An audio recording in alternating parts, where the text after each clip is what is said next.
వాళ్ళే పిటిషన్ వేస్తారు. అంటే what is the interest and what is the intensity of the case? Kaleshwaram అంటే ఒక మేడిగడ్డ కాదు. మేడిగడ్డ కట్టింది కాళేశ్వరాన్ని దోసుకున్న ఆయన కాదు. మేడిగడ్డ కట్టింది ఎల్ఐన్టీ అనేటువంటి కంపెనీ. మీరు ఏం చేస్తా ఉన్నారు?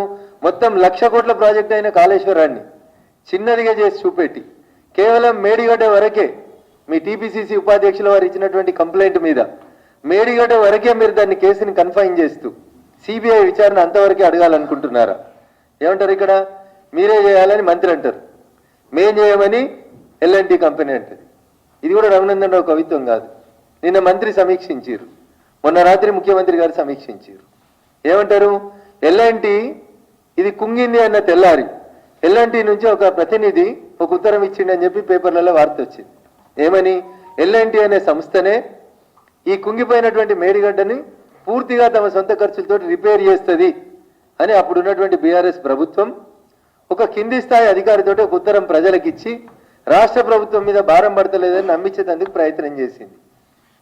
నిన్న ఎల్ఎన్టీ ప్రతినిధులు వైస్ ప్రెసిడెంట్ హోదాలో ఉన్నటువంటి వ్యక్తి గౌరవ ఇరిగేషన్ శాఖ మంత్రి ఉత్తమ్ కుమార్ రెడ్డి గారితో కలిసి జరిపిన మీటింగ్లో ఆయన ఏమంటాడంటే, మేము ప్రాజెక్టు కట్టడం ఎప్పుడో పూర్తి అయిపోయింది, మేడిగడ్డ కట్టిన తర్వాత మేము 2022 సంవత్సరం వరకే మెయింటెనెన్స్ మా బాధ్యత, 2022 సంవత్సరం తర్వాత మాది బాధ్యత కాదు, ఇక మీరు రాసుకున్నటువంటి అగ్రిమెంట్లో అదే రాసి సంతకం పెట్టినాం మేము, కాబట్టి ఇది మేము కట్టము అని సింపుల్గా ఎల్ఎన్టీ వాళ్ళు చెప్పి తప్పించుకున్నారు మంత్రి గారి ముందు.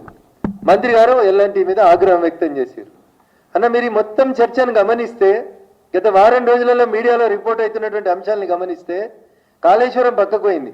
ఎంతసేపు మేడిగడ్డకే దీన్ని కన్ఫైన్ చేసి మేడిగడ్డను కట్టినటువంటి ఎల్ఎన్టీ అనేటువంటి కాంట్రాక్టింగ్ సంస్థ వరకే ఈ కేసుని పరిమితం చేయాలనేటువంటి కుట్ర జరుగుతుంది అనేది నేను మీ ద్వారా గౌరవ ముఖ్యమంత్రి రేవంత్ రెడ్డి గారి దృష్టికి తీసుకుపోవాలని అనుకుంటున్నాను.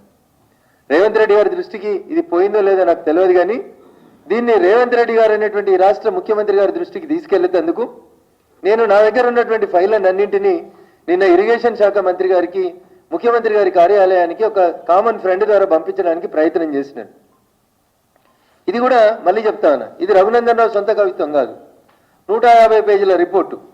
ఎవరు తయారు చేశారు? ఇది draft audit report on Kaleshwaram project which is prepared by the government of India.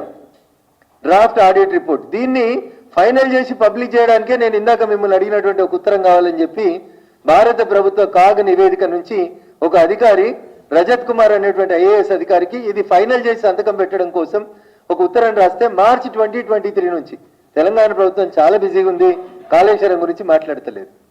నాకు కాంగ్రెస్ పార్టీ మీద ఎందుకు అనుమానం వస్తుంది అని అంటే, కాళేశ్వరం మీద సిబిఐ విచారణ జరపాలని రఘునందన్ రావుగా ఒక భారతీయ జనతా పార్టీ నాయకుడిగా నేను ఎందుకు డిమాండ్ చేస్తా ఉన్నా అంటే, కాళేశ్వరం సమీక్ష మొత్తం జరిగితే అసలు దోషి బయటకు వస్తాడు.